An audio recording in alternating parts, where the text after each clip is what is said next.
dear sisters and brothers, God is very intimately present to us. Jesus is dwelling in us. So everything at our body, mind and spirit level, He knows very well. We don't have to tell Him. But our attitude towards God has to be through and with Jesus. The same attitude that we have heard today should be in us. Our Father is giving us that attitude of Jesus. So every time we say it, how do we say it? Not from memory, no. It should be from our experience lived daily in Jesus.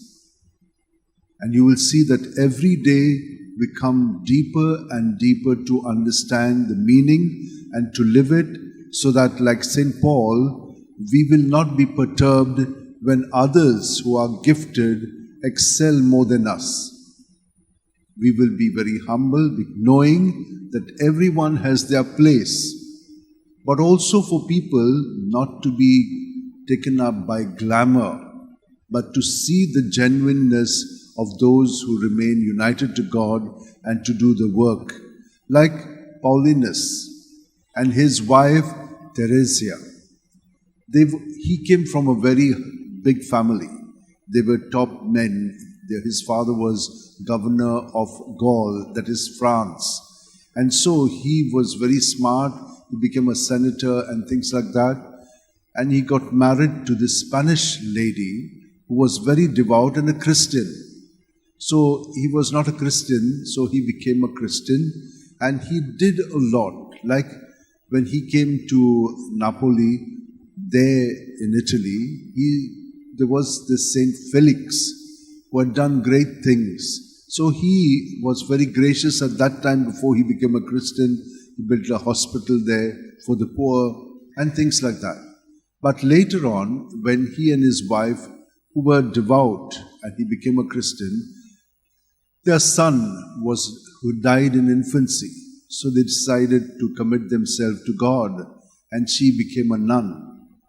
And he went to different places and he got himself educated.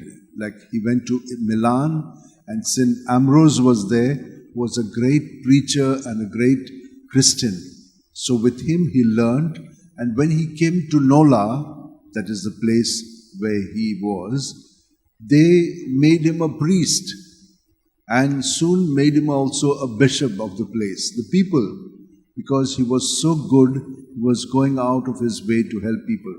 He was very smart, so he has written many things, and including many hymns and poems to the Blessed Trinity. So let us thank God that, like him, who was born in the 5th century, 4th and 5th century, he contributed a lot. We also in our time can do the same in our own measure, when we, in union with Jesus, allow Him to live, love and work through our thoughts, words and deeds. So in order to do that, as I said, always, morning and night, be present to Jesus and surrender to Him, so that at night, everything is taken over by Jesus. He formats us. By morning, we are a new creation, continue to remain in union with Him. Jesus has set this example for us. So let us allow Him only to continue to live in us and to take us forward. Let us hold our hands like this, close our eyes and be present to Him at every breath. Every moment when we are present to Him like this, we will continuously keep growing, because His Spirit will lead us in our thoughts, words and deeds.